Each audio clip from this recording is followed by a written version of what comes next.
Welcome to the HR Huddle podcast, presented by Sapient Insights Group, the ultimate resource for all things HR. It's time to get in the huddle.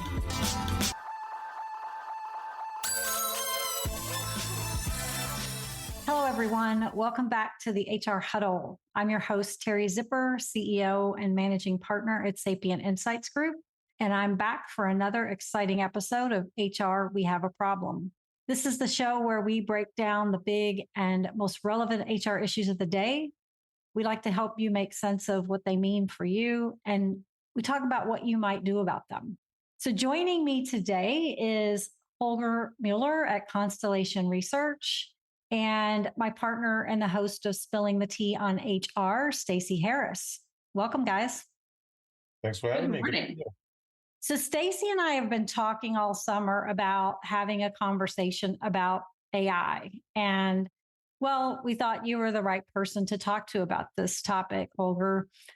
I know we can go deep. You guys can probably go very deep on this, but I had some basic questions for this audience, a lot of who I think are earlier in their HR career and probably still trying to figure some of this out. So I'm hoping we can break this down for them and give them some really interesting information. Does that sound like a good plan for you? Yeah, and it's amazing. You must be the only two people who talked about AI this summer, and now you wrote me in. It's a 50% growth. This is going through the roof. Only two. It's only an extra podcast you look at. And maybe two people listen to us, and oh man. Yeah, exactly. So, well, let's get into the huddle because nobody's doing it in the huddle. So that's our differentiator here. So one of the first things I wanted to do, I like to do this on the podcast, is just sort of give people the lay of the land, a definition, if you will, because there's so much out there on AI, especially with all the ChatGPT and all the different GPTs that rolled out this year. So I think people are, well, what's AI versus generative AI versus predictive AI? Can you just kind of tell me why these couple things are different, and then we can take it from there? Great question. I mean, do we even have AI, right? That was, if we had this a year ago, we didn't say, we don't have AI because there were definitions of, is it autonomous? Does it stuff by itself? And so on. I'm still, even today, more in the machine learning camp, but now everybody talks about AI. So it's really the machine learning. We don't have a total awareness of this.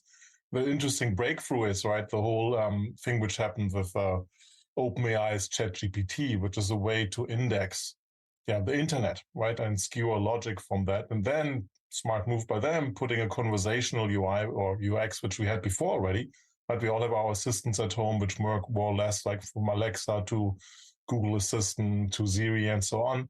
So we know that already. It's something known, but they index the whole internet, right? And Microsoft jumped on it with such force, right? Because they wanted to one-up Google for once, that it wasn't even up to date, right? They couldn't even index the whole internet, right? So if you ask when ChatGPT came out, he said who won the Super Bowl or who's soccer world champion, much closer to my heart, it was from 4 years before for soccer world championship. Despite France having lost the last final because they were 1.5 years behind to where reality, but still everybody's super excited. And I think that's the reason why probably 2-3 people more than us talked about AI this summer. It's the first time in my 35 years or so working in technology that the non-technologists know about the technology trend before the technologists get their hands around it. That what I'm saying is with the popularization of ChatGPT, like everybody's saying, asking things, thinking about what it could be. It's the first time that technology is not mature, but the broad public thinks it's mature, it's available, right? I'm talking to ChatGPT, I need to know what it does for my work. Can it generate text, code, whatever things for me, right? There's a whole hype happening from outside of the technology company. And then I've never seen something hijacking roadmaps and investment plans so much, right? Nobody cares anymore what you were supposed to deliver this year. It has to be something with AI.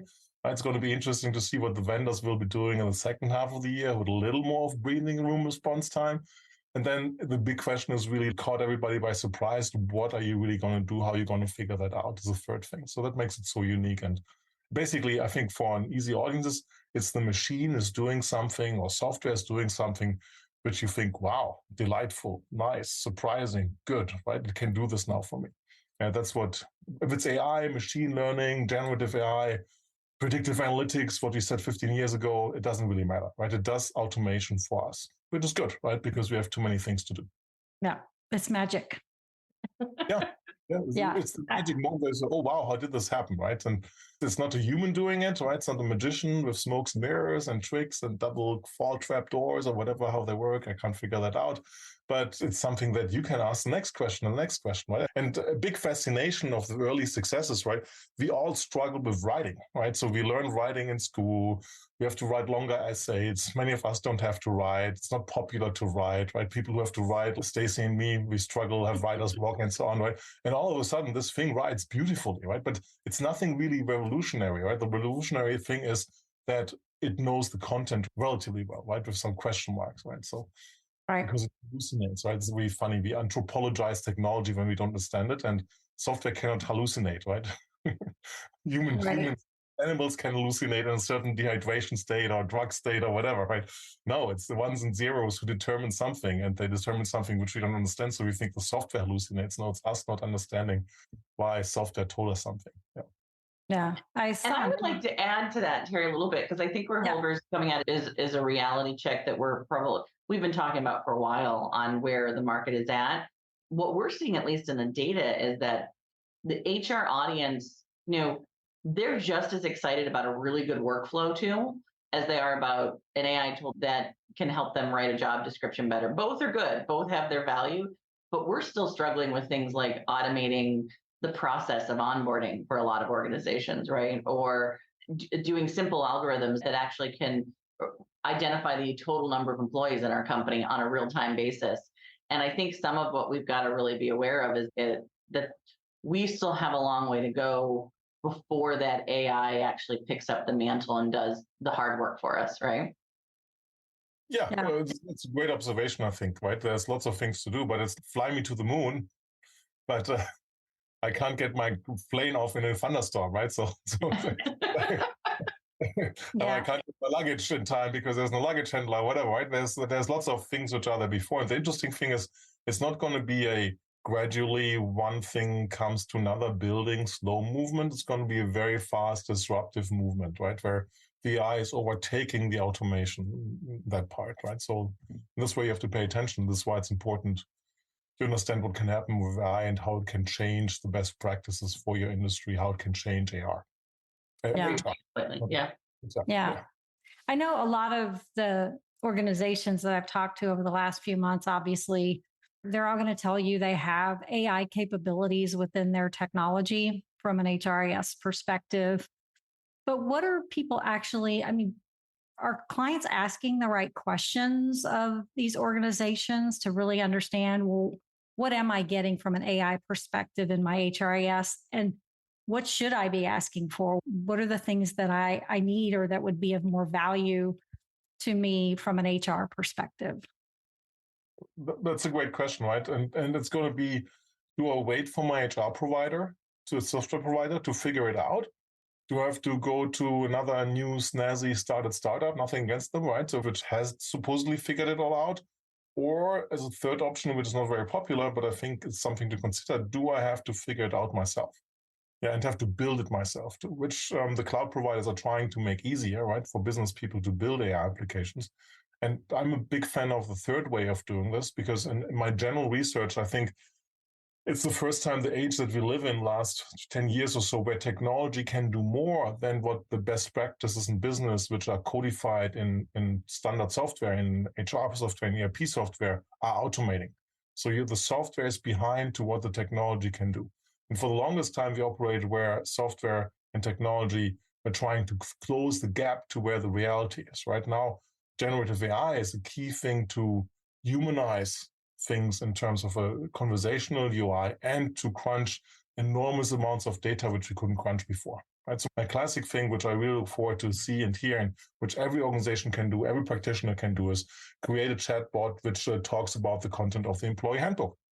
Yeah, which companies spend, I know large organizations, they spend 7-digit numbers to make it interactive and lay out and with videos. And there's always the hope this time the employee handbook is something which employees will listen to on the first day and will stop working. They have a productivity gap because they have to finish all of that.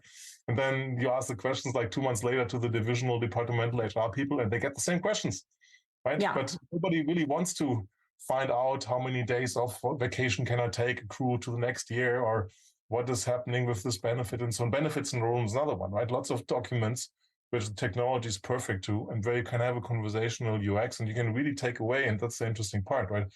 We had self-service in the hope of taking away the need for departmental HR people. It didn't happen, right? It didn't deliver on that because people like to talk to people because the self-service wasn't available. Now we have a more human conversational UX where you can just have a chat box to answer all your benefits questions, or at least the benefits questions which are there. And here we come to the point where, yeah, maybe the benefits provider can answer this because they should have all the information for you. Maybe they don't want to answer it to it. And so you have to complement it with your data. And that's where the practitioner comes in, the HR person comes in. We have to say, I have additional data, which is relevant. I can provide it to the AI. It's not sensitive or personal or reliable. And with that, have a better employee experience when they use our custom in-house built chat tool, right? So yeah. Holger, how much? I mean, the buckets you put in, I think, are definitely what we're seeing as well, right? That they're either getting it automatically from their HR systems, they're doing some sort of a decision to actually purchase something, but it's being delivered through their HR systems, or they're building it on their own. We see a much smaller percentage of organizations building it on their own in our data set. So I do think you're right on that it's an area where if that's where they're seeing some success, they might want to sort of invest. But the question we get all the time is how much should they be spending on this? How expensive does this thing, is its cost, right, in the market? Can you maybe give a sense of, do I need the high-end programmer to do this? How much does it cost for me to build my own chat? How much does it cost me just to even buy my own license to ChatGPT these days and use it? Are those things that are they at a price point that even a mid-market company can afford, or is it just the big companies who can do this? No, I definitely don't think it's a big or small company question, right? I think it's a key question where HR professionals need to roll up their sleeves and see what can be done, yeah, and see what their organization can do, right? So it might not be comfortable because HR people have a rocky relationship with technology in general, right? So there's no other function, there's no manufacturing IT or CRM IT or whatever, which helps other functions of the organization to make sense of IT. But we know from the history, I think, because HR was automated so early, right after finance, that the HR IT organizations happen and they're all doing good work, but they're typically mired into what the vendor that has been selected as a standard or the vendors can do, right? So, I mean, hopefully there's some dynamic, smart HR IT people out there who are saying, look, we need a lake house where our data is in there. We have to tap on our lake house and do things and experiment and find out what we can do. And what data do we need? What data can we provide to have a better disruptive employee experience, which we all know, right? We're happy employees, better customers, more revenue. We all know that story, right? And I think AI has a big lever for doing this. Now, how much you should spend, right? The traditional business acumen is there, right? I have some expected savings. I have some expected ROI. What can this be doing for me? I shouldn't spend multiples of what it can save me, right? Maybe at the beginning when you experiment, you will spend multiples and there will be a surprise and there's a learning curve, but it has to help the business to be more successful, and more successful means the business more efficient, and which gets an ROI from a project and gets a benefit from a project. Yeah, but if it's done right, I think you can free up 10, 15, 20% of HR professionals who support departments with the typical question, right? Those embedded HR people, which so we finally can deliver, or their customers can deliver themselves on the original premise of self-service. And that is a significant amount of time. Now, the question is, what do you do? Do you lay off 15, 20% of divisional HR people? Or do you give them something which will make their life better? They can go to the things they always wanted to know, as we know, on the talent management side, learning side, education side, walking more around, having more time for important things, and so on. And there's a long list of things which can be done. And that's the next question, right? I think the question about what do you do with the savings is much, much more strategic than getting the technology in place. And why too often we think about, oh, how do I get the technology in place? And don't think of the benefits and savings and what we're going to do with the freed up capacity that people now can ask a chat tool about all their traditional HR handbook questions. Yeah. I do like your thought about option 3, which is building it yourself, because I do think that's where organizations can really think about the competitive advantage side of this and how they can change the dynamic in their organization for their employees. So I think that's a real plus that organizations should be considering, right? Yep. I'm also wondering, obviously, it's changing the dynamic in terms of the jobs that organizations are hiring for. So different skills, people, obviously, I don't think people from HR are necessarily going to move into AI technical roles, but they might, who knows, it might change their career trajectory. But there's a lot of, obviously, the number of jobs postings has exploded in terms of, oh, you got to have GPT experience and certain user skills. So I'm imagining this is also going to change the whole structure of the staff organization, IT and HR potentially, and how those organizations look within the company. Yeah, it has severe consequences, right? In capacity, productivity, and job roles, right? If you look at where it's really well is writing simple code that you see in IT scripts, that you see in DevOps scripts, right? It's because they're all public. There's a big body of data, and actually it's all repetitive work, right? But even for professional coders doing things, up to 2/3 can be generated, reused, right? And it works so well that Microsoft, who started it all, right, kind of like interesting to learn, right? From other perspectives, missed the boat because they provide the development environments, but the development environments all set up to start with line 1, 2, 3, 4, be productive to write code from the beginning, right? Like writing from a clean slate. But what generative AI does is that you kind of like more in an editor situation. You're in the situation where I have code which I need to review fast, right? And they didn't provide those tools at the beginning, which shows that even the people at the forefront who started, or in this case, Microsoft, got overtaken by the capabilities, and then their tool is no longer the appropriate, more code editing, replace and find vulnerabilities or mistakes, or find and replace the same thing I have to fix all the time because ChatGPT can't figure it out yet.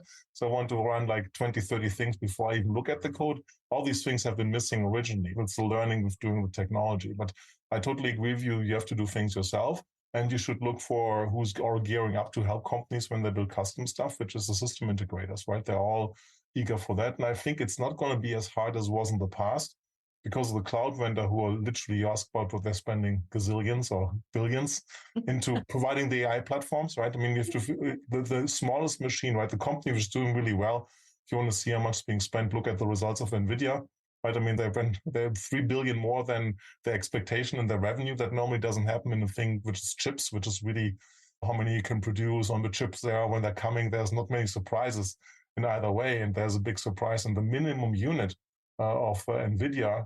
The DGX machine costs you 30 grand, right? So it's significant money in that. And you can see that from a vendor because I looked at the numbers and it's very clear. Oracle is setting, for instance, betting the whole house on AI chips, right? And they're all of a sudden spending more than 50% of free cash flow.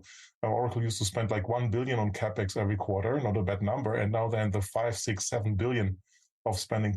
So they're your gazillion numbers where they're coming from, right? It's not as clear where the 60 billion that an Amazon spends on CapEx is going, but a large part is going to that area too. Same thing for Google, same thing for Microsoft. So the good news is like the big machine which is doing the ChatGPT thing is a low triple-digit million machine, which is only custom for English, right? So, I mean, granted, there's body of work is out there for English, so that's the biggest machine you need. But there's a few other languages which not everybody wants to speak English, but all the knowledge of the world is captured in English, right? Darn! So you have to do something for other languages. Fine. But the good news is that the cloud vendors know if they would wait for prompt engineer, right, which is one of the new job descriptions out there, right? Someone who can talk to the AI and get meaningful results out of it and sanitize them for the organization. That job hopefully is not going to be around for long because it's going to be the business professional who has questions about their business and get the reasonable good answers and build the applications, right? I recently wrote even a report, which is very encouraging how with voice steering, you can build with Microsoft Power Apps, their low-code applications, a reasonably good application because you don't need anymore to know where is the switch and the part in the code. You just say, I want to make social security number a mandatory field. And I want it validated 323 to make sure that's conformed to the numbers. And, oh, there's a library which I can have to check social security numbers for integrity and can do this all verbally, right? So there's a significant change happening also beyond the business functions, but in technology functions, what skills are needed and will be needed. Right? And I just have to let the audience know. So we were all giggling when Holger was talking about bazillions, bazillions, bajillions, because when I first asked him, we were prepping for this, said how much are we seeing being spent on this market? He said a gazillion. I said, our audience isn't going to accept that. They're going to want to know real numbers. You heard it here, right? Well, Holger just walked through the amount of spending happening at two of the biggest vendors in this space, talking about things like CapEx, talking about I think that kind of insight, Holger, the fact that they're spending, I knew Oracle had invested quite a bit more. I didn't know about the 50%, right? And I think that's a huge number. That number is going to have to be recouped somehow. So as buyers are thinking about this, they're going to have to understand that over time, right now, everybody wants to understand how to use it. I think all the things you just talked about made a lot of sense for our listeners, and the fact that there's going to be a lot more opportunity for coding. There's going to be a lot more opportunity for answering questions. There's going to be a lot more opportunity for automation. And I definitely heard you talk about sort of this idea of an interfaceless changes to your systems, right? The idea that you can just ask the system to change and it'll change. I think all that stuff that we've been envisioning, right? It's the area of Star Trek we're finally getting into, right? But there will be a cost at some point, and somebody's going to have to pay that, and we have to build that into our budgets down the road. I think that's the picture that we're forgetting right now sometimes as we're talking about the conversations. Because we're still in such an early phase, and for the providers, you have to build it so they can come, right? Yeah. But when they come, they will ask for more money or different money, right? That will change them, right? So, yeah, so factor that in. But if you build, again, what you said, Teri, before, build your own thing, you have to go for that budget anyway, right? So don't wait for your HR systems vendor to figure this out successfully, right? Because they're not much ahead of you. And if you start building your own custom pieces, you're going to be most likely, with no offense to the vendors, I all love them dearly, you're going to be ahead of them, right? In terms of experiences very quickly, right? Because they have to move all of the functionality. The first reaction always is, we've been doing AI for a long time, but that was a different kind of AI, right? And the thing which you need to look at from your HR vendor is what is a must to make it affordable for you is that your vendor is in the public cloud, right? If your vendor is not in the public cloud, then it's going to be very expensive for them to buy, because they would have to buy those machines, right, at $30,000 a pop to run their own AI, right? So very important to ask those questions, understand those, so you not only get the technical architectural elasticity we're talking about, but also the commercial elasticity of the cloud, which means if you use less, you should pay less. Yeah. And that can only happen from a vendor side if their customers use less, right? COVID pandemics are the great learning example. If they're using less, they should lower your bill because you're consuming less, right? If nobody's working, there's going to be less usage of your systems. You should pay less. But commercial elasticity is something that vendors, for obvious reasons, don't want to give enterprise right away, but you should get educated and ask for that, right? And not say I'm going to burn $400,000 every month for AI workloads if there's no return. Yeah, so look for the return for that. Yeah. In the meantime, this might be another opportunity for people who are still working on-prem to get into the cloud, right? There's still a decent number of organizations, especially not as much in HR, but much more so in the finance realm, that we found out over the last couple of years through the finance survey, was that people weren't working in the cloud yet. And that's going to be a deterrent to being able to really be successful with AI if they're not there. Yeah, because nobody wants to buy the machines for how much sizing, right? I mean, this question is like, your question, how much it would be impossible. Yeah. Right? How much do you want to spend on the machines? If you don't know the one question, you definitely shouldn't buy your own AI machines unless in 5-6 years exactly it's going to be always like your utility bill. And even the utility bills, as we know, are not as stable as they used to be. Right? So do something. Right? That's the beauty of the cloud, to have this architectural and commercial elasticity. No question. But you see that even openly addressed by vendors, right? We haven't said SAP yet, right? SAP says you can only get the AI innovations if you're in the cloud, right? For good enough reasons, right? So they're very clear on this. So if you're still on premises for whatever automation, at least move the data for AI purpose to the cloud. That's the must-have, right? You have to look into things which we've been saying a long time. It used to be called big data lakes, whatever, lake houses, the latest one. It doesn't matter what it is, right? You need a cheap way to put all your data together and then ask questions. And before it was humans asking questions, and now you can have software ask questions and find the insights, right? So that's what's all.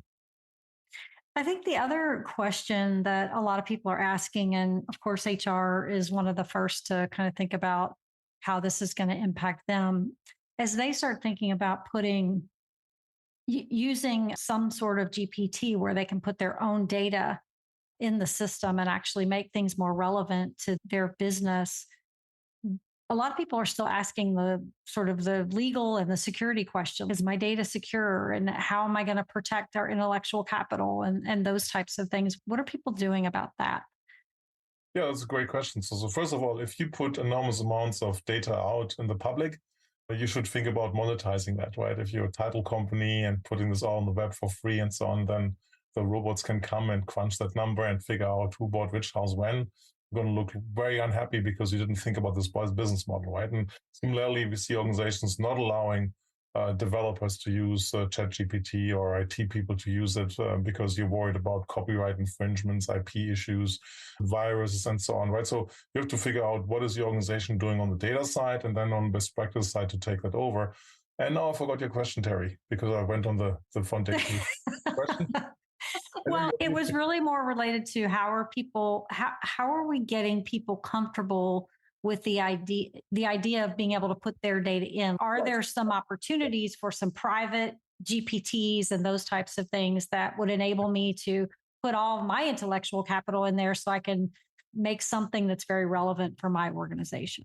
Great question. So if you would start today, you would start on a general GPT capability or conversational AI capability of the vendor that you choose, of the quality you have, who knows what is the weather. It's the 29th of August, whatever, Labor Day is coming up. You don't want to do this yourself. You leverage this. And then there's an interesting emerging middleware kind of layer in the AI model, which is called foundation models, which allow you to add the language of HR. What is an onboarding process, what is a notice period, a thing which gives you the HR lingo, foundation models, which also do things like they figure out a foundation model out there for prevailing pays in certain areas and so on. So it's going to be like going to a Lego shop to put foundation models on top of that.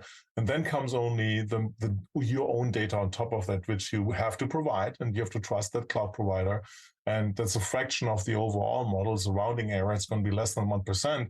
But obviously the part which makes it your thing, where people can say, ideally at some point, what's going to be my career path, or how many days of vacation can I accrue maximum, or what is my overtime payout if I work on the weekend, and things like that. Yeah. So it's going to be three-tier part. People don't have to worry about the data from what you can say right now. There's a general fear of putting data in the cloud because the model which will run on your data will be separate from the other data, right? So it's separate from your data, as if you're, for instance, today using your HR system in the cloud, which we said the most people are doing already, is separated from other people's data, right? And we have not even heard that, right? In headlines in the last 20 years and said, oh my God, I logged into my HR system yesterday and I saw totally different companies' data. Yeah. It was mixed up, right? All the Millers showed up, which were employed at this vendor. This hasn't happened. Luckily, it shouldn't be happening. And so I would not worry about the data from that perspective if you work with it. Holger, let me ask this a little bit deeper, I guess. So if someone's using free ChatGPT, because this is where our HR audience is at, and someone takes our entire business process procedures, standard operating procedures, and dumps into ChatGPT to make them read better, right? Because maybe whoever wrote them made them too hard to, and their IP, our company, how they actually maybe make a system or make a tool, and that doesn't stay separate, right? It's that's open ChatGPT. You would actually have to buy an entity, a separate entity, and make sure you have a closed environment, right? Am I missing that, or is that? If you're looking for ChatGPT to help you with like your job description and so on, right? If you want to make it specific to yours, you would have your own space where your job descriptions are, right? Mm-hmm. But the interesting thing is that you get the benefit of all the job descriptions for the specific job, right? And things which you were not thinking of. And so it's very careful. You have to be very careful in this mixture of the data, because if you use it only on the job post that you have, you're not going to get as good as if you look at all the job posts that have been public in the world. And the reason why it works so well on job posts is because job posts have to be posted and can be found. Right? If today you're writing a job posting yourself and not editing it, you're wasting your own time and your employer's money. Yeah. But it's that combination that if you want to do something and rewrite, say, your employee handbook in a better way, right? You want that in a separate space on that, and use a generative AI algorithm to find out the things, to answer the questions, find the connections, find the wording, understand that you wrote holiday and vacation doesn't mean the same and so on, which it all does for you, right? So if you have enough data for that, but that obviously you want to keep in a separate data space. And you can keep in a separate data space. There's no need to expose it. Yep. Gotcha. Okay. And that's what I wanted to make sure. So they can, if with some additional investment, get a ChatGPT or a version of that, and they would pay for it to get their own environment, right? Right. And at this point, we have to say something which is not said very much, is this works great. This technology is great for documents, for text style things, right? And there's no solution yet to look at what really matters in the enterprise at the end of the day, which is transactions, your system of record, right? So if it's important, you store that in a database, in a relational database, in transactions, right? Who's working for who, doing what, had overtime, got paid what. It doesn't work for that, right? So you have to think about, if you want to combine that, you have to build, again, custom things. Hopefully somebody's going to come up with bring that together. The kind of workaround that people are doing right now, which is, again, why gazillions are being spent on this, is they're creating text out of their records, right? They say, they look at an employee record and say, Holger Mueller was hired there and there for this job. They write a text out of that because it works great for text. They're generating text out of their system of record to have it indexed, right? And the question is, of course, how good is that, and how often do you have to update this, and how often is it going to change, and so on. But it's not the solution to all things yet, right? So it's very good, and this is what I'm saying. The number one use case I want to see in fall is employee handbook, benefits enrollment, onboarding potentially, right? Because there's lots of text to understand, lots of text to crunch for the employee, for the people who are helping the employee, and that's where it does really well, right? When it comes to more elaborate use cases of saying, what could be my career path, right? If that's all in documents, all great too. But most likely that is in records where you have to say, who's the person most similar to you? Let's go back 5 years. Who was similar to you 5 years ago, and where are they now? And what could be career paths for you, right? But there's going to be some data. I smell transactional data in that use case. Yeah. Quite there, but almost. I like the smell of transactional data in the morning. Just kidding. Yes. Yeah. As you know me, I like the smell of payroll in the morning. I'm just kidding. Well, you mentioned that. I agree. I think the employee handbook and some of these things, especially open enrollment, that's one of the most painful things that you can go through every year in terms of picking your benefits. A lot of people would love to see something different there. And I think that's a great suggestion that maybe that's where people start, right? This is one of the places that if you wanted to get started tomorrow with taking advantage of what AI has to offer today, it probably is going to be around a couple of those different things: the handbook, benefits. Let's make people smarter. Let's help them and make this process easier for us and for the employees. And the employee handbook is literally, so to see if it works and how well it works, who knows how good your employee handbook is, that is a low triple digit, if a low 4-digit dollar number. Exactly. To find out and implement, right? So it's really simple and easy.